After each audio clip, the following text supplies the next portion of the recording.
ஒரு ஊர்ல ஒரு 3 ஞானிகள் இருந்தார்களாம். அவர்கள் மூவருமே ஒரு மரத்தினுடைய அடியிலே அமர்ந்து கொண்டு வசித்து வந்தார்களாம்.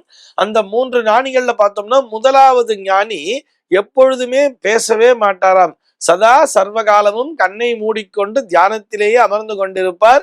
காலையில இந்த காலை கடன் கழிக்கிறதுக்கு, அப்புறம் ஸ்நானம் பண்றதுக்கு, அந்த மாதிரி நேரத்துல மட்டும்தான் கண்ணை திறந்து பார்ப்பார். ஏதாவது கையில கிடைச்சது சாப்பிடணும் அப்படிங்கிற நேரத்துல மட்டும்தான் கண்ணை திறந்து பார்ப்பாரே தவிர மற்ற நேரங்கள் முழுக்க முழுக்க தியானத்திலேயே அமர்ந்து கொண்டிருப்பார். யாரிடமும் எதுவும் பேசவே மாட்டாராம். இரண்டாவது ஞானி என்ன பண்ணுவார் அப்படின்னு சொல்லி பார்த்தோம்னா, அப்படியே கண்ணை திறந்துன்னு உட்கார்ந்துட்டு இருப்பார். அதனால ஏதாவது கேட்டா மட்டும்தான் பதில் சொல்லுவார், இல்லைன்னா சொல்ல மாட்டார். அப்படியே அவர் பாட்டி சதா சர்வகாலம் ஏதோ ஒரு சிந்தனையிலே இருந்து கொண்டிருப்பார். அதனால் கண்ணை திறந்து கொண்டு பார்த்து கொண்டிருப்பாராம். மூன்றாவதாக இருக்கக்கூடிய ஞானி எல்லோரையும் போல் இயல்பாகவே இருப்பாராம். எல்லோரிடம் மிகவும் சிரித்தபடி பேசிக் கொண்டிருப்பார்.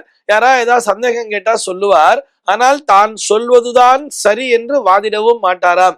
இந்த மாதிரி சொல்லி இருக்கு, உனக்கு வேணும்னா எடுத்துக்கோ, வேண்டாட்டி உன் சௌகரியம் சொல்லிடுவாரே தவிர அதற்காக இதுதான் சரி, இப்படித்தான் நடந்து கொள்ள வேண்டும் என்று வாதிடவும் மாட்டாராம். எப்பொழுதுமே சிரித்தபடி மிகவும் இயல்பாகவே இருந்து கொண்டிருப்பாராம். சதா சர்வகாலம் அவருடைய முகத்திலே அந்த புன்னகை என்பது இருந்து கொண்டே இருக்குமாம். இப்படி இருக்கையிலே ஒரு நாள் அவர்களுடைய கண்களுக்கு முன்னால் ஒரு தேவதையானவள் தோன்றினாலாம்.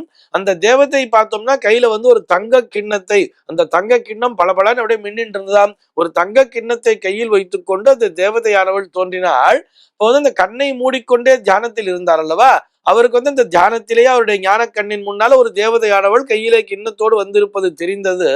ஆனாலும் அவர் எதுவுமே பேசல, அமைதியா இருந்துட்டார். இரண்டாவது ஞானி கண்ணை திறந்துதான் பார்த்துக்கிட்டு இருக்கார். இருந்தாலும் அவர் கேட்டாதான் ஏதாவது பதில் சொல்ல போறார். அதனால அவரும் எதுவும் கேட்கல. இந்த மூன்றாவது ஞானி எப்ப இயல்பா இருப்பார் இல்லையா, அவர் அந்த தேவதையை பார்த்த உடனே, வாமா என்ன கையில என்ன வச்சுக்கிட்டு இருக்க அப்படின்னு சொல்லி கேட்ட உடனேயே அந்த தேவதை சொன்னாலாம், என்னுடைய கையிலே இருக்கக்கூடிய இந்த தங்க கிண்ணத்திலே வாழ்க்கை என்கின்ற ஒரு பழச்சாற்றினை வைத்திருக்கிறேன்.